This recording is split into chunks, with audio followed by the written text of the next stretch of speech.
How important is the quest for self-development for INFPs, and what are some ways of doing it better by using and utilizing your personality type? Coming up in this video. What's up, legend? It's Sherman here from Geek Psychology, where I help INFPs find their spark and live a life of meaning and purpose. Self-development is a strange thing, isn't it? I talk to a lot of people and they don't even care about it. They have no desire for it. They're just like, why would I spend my time doing that when I could play games all day, which is something I definitely did for so long, for so many years. But when I caught the bug and ate the bug of self-development, that's gross, ate the bug of self-development, then I started to really change who I was, my perspective on life, my desires and goals, my perspective on myself, how I felt about myself, how I talked to myself, the aspirations that I had for my place in this world all changed because I started developing myself, my character, and devoting more time and energy and focus into skills that were going to be adaptable and applicable in my future. And they just compile, they just stack up, and you start to get so much more clarity on who you are and the impact that you can make on the world when you set off on that quest for self-development. This is setting off on a quest. I don't know. I think it's a wave. I think it was a wave in a boat. I don't know. So let me run you through a couple different facets that you can think about as you are focusing on how do you improve your life. Maybe you wake up at 2 p.m. and you've been playing games or watching TV shows or something like that all night. You don't feel motivated. You know you want to write this novel, this sci-fi, fantasy, spirituality, awesome combination novel of really cool stuff, and you just haven't done it. You just haven't put in the energy for it. You're too tired. You lack energy. Your inner critic is rampant. One of the things that you can do to fix that and to deal with that is to focus on your cognitive functions and your personality type in general, and using that as a way to create more alignment with your personality and the direction that you're heading in your life.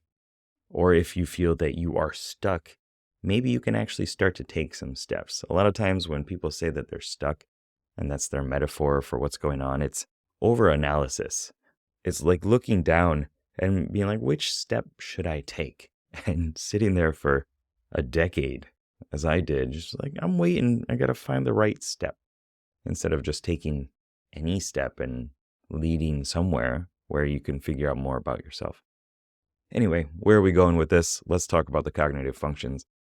First of all, embracing change and growth is one of the most important things that you can do, and this comes from your extroverted intuition. The cognitive function, the character within your psyche that I call the innovating explorer, that's all about brainstorming, about seeking new possibilities, new opportunities, capitalizing on those and using those to transform as a catalyst to transform things and create more and more opportunities in your life. When you can't embrace or you don't embrace change and growth because you're afraid of leaving the bunker that you've forged for yourself, then nothing can change. Something has to change. And it often has to be you, unfortunately, as the one who is going out there and taking actions and doing things. And I always talk about the importance of taking action. And it might sound a bit redundant, but if you're not doing it, then I'm going to keep talking about it. If you're still struggling with creating a life that you want, you need to take more action because things are not going to change on their own. And you probably are a lot closer than you imagine, at least to some progress, to some growth, to some more motivation through seeing things unfold. See, we need to see progress. We need to be making decisions and seeing progress in order to feel motivated and aligned and inspired.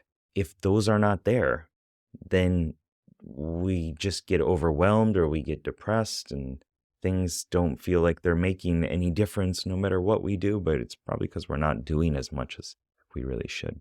Myself included. I know when I start to get into a funk, it's usually because I'm not changing things or I'm expecting things to change without me actually taking different actions. And if I could get different results by taking the same actions that I always have, then that doesn't make sense. That's paradoxical, right? If I want something to change, the actions that I take need to change or the environment needs to change.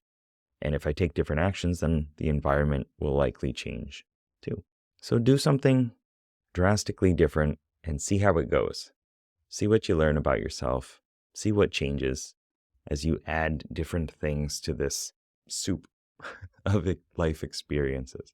Another important thing when we are talking about self-development and this quest for self-improvement is to align your introverted feeling, what I call the resonating soul, and extroverted thinking, the strategizing commander, on your life's goals.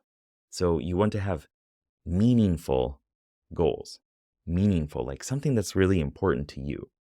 Something that makes you feel alive, something that makes you feel connected to humanity or to your creativity or spirituality, your values, something meaningful. And then actual goals around that, things that you can measure, things that you can track. Is it writing a paragraph a day, a page a day? Is it making an art piece? Is it learning a new dance step? Is it researching something that's really important to you that you've been putting off for a while? Whatever it is, find a way of tracking it. And the best way of tracking it, in my opinion, is am I showing up and am I making a little bit of progress towards something that is going to inevitably emerge into success? If I want to lose weight, then I need to eat less and exercise more, right? And I know that if I eat less, then I will lose weight. If I exercise more, then I'll lose weight. So those things are going to eventually emerge into me being at the weight that I want, for example. If I want to be an artist, then if I show up and I practice for 10 minutes a day, then eventually that's going to compound and I'm going to become an artist because I'm doing the things that an artist does. And my beliefs will change around that, the actions, the capabilities and skills that I've learned. I'll be in the environment that is important or necessary for being an artist. And I will be able to call myself an artist. So whatever your goal is, make sure that it's aligned with things that are meaningful and important to you and things that you can track and measure.